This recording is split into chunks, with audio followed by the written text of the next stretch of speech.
Vamos então começar os comentários a respeito da prova EM3, a prova para o terceiro ano do ensino médio da UQRJ de 2017. Lembrando que a prova é para os alunos do terceiro ano do ensino médio e, portanto, envolve conhecimentos do terceiro ano, segundo ano e primeiro ano. Vamos resolver nesse vídeo 5 questões, no próximo vídeo outras 5 questões, seguindo o padrão das provas anteriores. Vamos lá, vamos começar então com a primeira questão. Aqui tem um texto falando sobre a vitamina C, mas podemos pular e ir logo para a pergunta. Quais funções químicas estão presentes na molécula de ácido ascórbico? Essa molécula de ácido ascórbico. Quais são as funções químicas que nós conseguimos identificar aqui? Bom, de cara nós temos o OH, e mais especificamente o OH ligado a um carbono sp3, o que indica que nós temos um álcool. Olhando aqui as opções, todas elas oferecem a função álcool, então isso daqui não é suficiente para eliminar nenhuma alternativa. Só que aqui nós conseguimos identificar um carbono fazendo uma ligação dupla com oxigênio, mas esse mesmo carbono faz uma ligação simples com outro oxigênio. E esse oxigênio não está ligado, o hidrogênio está ligado a um outro átomo de carbono. Isso daqui caracteriza a função éster. Aqui nós temos um éster cíclico, mas podemos considerá-lo como sendo um éster. Olhando aqui para as opções, a alternativa A tem álcool e éster, a alternativa B não tem éster, podemos descartar. A alternativa D e E também não tem éster, podemos descartar. Agora precisamos decidir entre a alternativa A e a alternativa B. A alternativa A nos fala sobre uma terceira função, que é o enol. A alternativa C nos fala sobre a cetona. Nós não temos cetona aqui. Cetona seria o carbono fazendo uma ligação dupla com o oxigênio. Só que apenas isso. As duas outras ligações que o carbono poderia fazer deveriam ser realizadas com átomos de carbono. Não é o caso. Aqui nós temos a função éster.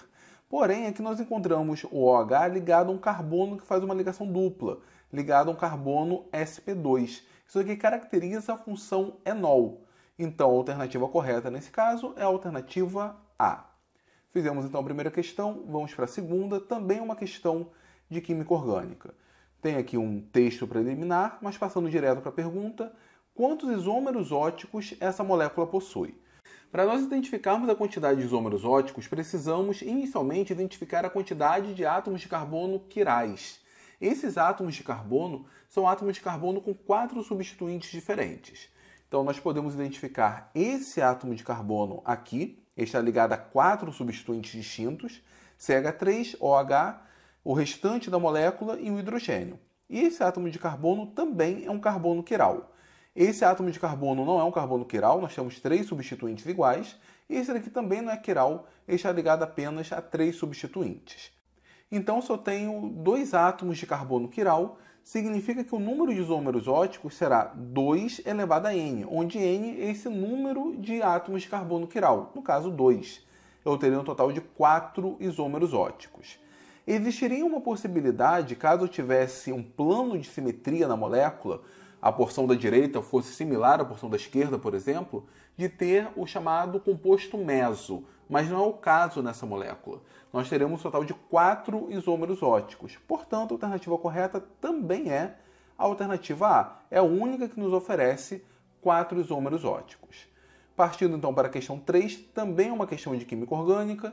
De novo, tem um texto preliminar, mas aqui cita uma molécula chamada isobutyronitrila. Então, a molécula em questão é isobutyronitrila e também foi detectada a N-butyronitrila, ambas em proporções praticamente iguais. E ele pergunta qual o tipo de isomeria envolvido. Bom, a isobutyronitrila é essa molécula aqui, ó. Nós temos o CN, que caracteriza a nitrila, e esse aqui seria o grupo isobutiro, ou isobutil, para ser mais exato. Bom, essa daqui então é a isobutyronitrila e a N-butyronitrila seria essa molécula aqui. Ambas moléculas apresentam a mesma fórmula molecular. A mudança entre elas é no tipo de cadeia. Aqui nós temos uma cadeia ramificada e aqui uma cadeia não ramificada.